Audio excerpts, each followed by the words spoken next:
వివాహానికి ప్రయత్నించకుండా? ఎక్కడ గురుగారు చేస్తున్నా కానీ ఒకటి సరిగా కుదరట్లేదు. ఎప్పటి నుంచి ప్రయత్నిస్తున్నారు మీరు? ఒక 2 years నుంచి. 2 years నుంచి. మీరు స్వర్గస్థులు అయ్యి ఎన్ని సంవత్సరాలు అయ్యా వీళ్ళు? ఇప్పటికి 5 years అయిపోతుంది గురుగారు. 5 years తర్వాత 3 years గ్యాప్ తీసుకొని ఇప్పుడు ట్రై చేస్తున్నారు. అవును గురుగారు. సంతానం ఏం లేదా? ఏం లేదు గురుగారు. అంటే ఇప్పుడు చూసుకునే మ్యాచెస్ అయిన కుజోసం చూసుకోవాలా? అవసరం లేదు. రెండో మ్యారేజ్ కదా, ఇప్పుడు అవసరం లేదు, ప్రాబ్లమే లేదు. హ్యాపీగా నువ్వు ఉండు, మంచి వరుని పంపిస్తాను. అదే గురుగారు అంటే చెప్పారు, కొంతమంది చెప్తే 41 days వచ్చి సుబ్రహ్మణ్య స్వామికి చేశారన్నమాట. నాన్నగారు చేయించారు పూజ. రాహుకేతులు కూడా చేయించారు గురువుగారు. అంటే మొన్న రీసెంట్ గా 3 months బ్యాక్ 41 days సుబ్రహ్మణ్య స్వామి పొద్దున్నే చేశారనమాట శివాలయంలో.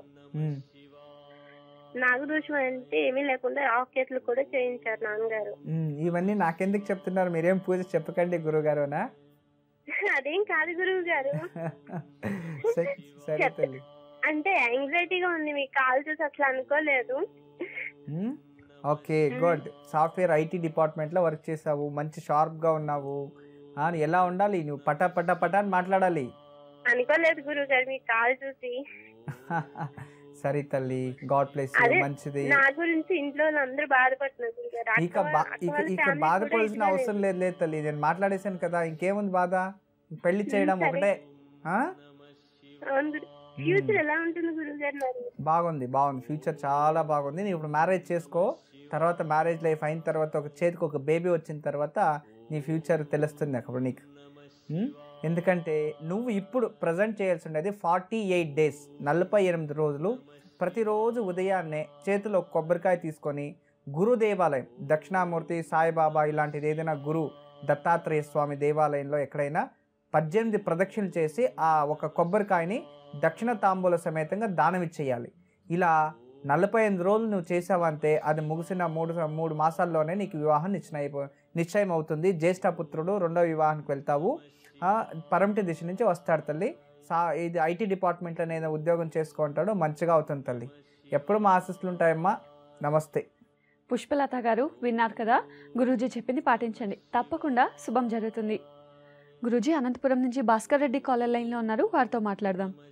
నమస్కారం అండి భాస్కర్ రెడ్డి గారు. నమస్తే అండి. నమస్తే అండి. ఎవరి గురించి తెలుసుకోవాలనుకుంటున్నారు? ఎవరి గురించి తెలుసుకోవాలనుకుంటున్నారు? మా గురించి అండి. మీ నక్షత్రం చెప్పండి. మూలా నక్షత్రం అండి. సరేనండి, మాట్లాడండి గురూజీతో. నమస్కారం అండి. నమస్తే గురూజీ. మూలా నక్షత్రము, ధనుసు రాశిలో జన్మించారు. పంచమ స్థానం, పుత్రస్థానం, ధనస్థానం చూపిస్తుంది, పూర్వ పుణ్యస్థానం. ఏం పని చేస్తారు మీరు? నేను ఇప్పుడైతే ప్రెసెంట్ అయితే వ్యవసాయం చేస్తున్నా గురూజీ. వ్యవసాయము. ఓకే. మీ కుటుంబంలో ఎవరైనా గవర్నమెంట్ ఉద్యోగంలో ఉండేవారా? మా ఫ్యామిలీలో అయితే ఎవరు లేరు గురూజీ. ఓకే, మీకు యోగం ఉండింది యాక్చువల్లీ. ఎందుకంటే మీ జాతకంలో సర్పదోషం వచ్చింది. ఈ సర్పశాపం వచ్చిన దానివల్ల ఎడ్యుకేషన్ సగంలోనే వెళ్ళిపోయింది. ఆ ఎడ్యుకేషన్ పోతే ఇక ఉద్యోగం రాదు కదా, అలా అయిపోయింది.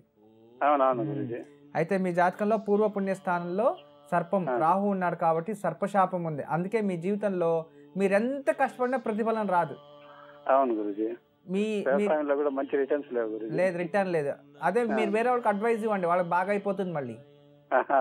కానీ మీరు చేస్తే మాత్రం రాదు. ఎందుకంటే రాహు సూర్యుని దగ్గరికి వెళ్తే గ్రహణం అయ్యి ఎలా క్షీణిస్తాడో అలా రాహు శాపం వల్ల మీరు రోజు రోజుకు క్షీణిస్తున్నారు, అభివృద్ధి అనేది లేదు. మీరు ఇవ్వాల్సిన డబ్బులు ఎంత దాకా ఇచ్చారు బయట?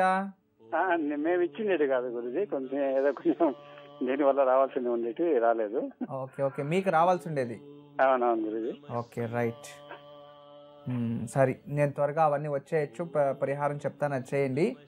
ప్రతి శుక్రవారము మేడి చెట్టుకి గంధం కలిపిన నీళ్లు పోసి బియ్యం పిండితో ప్రమిద చేసి నెయ్యి దీపం వెలిగించండి.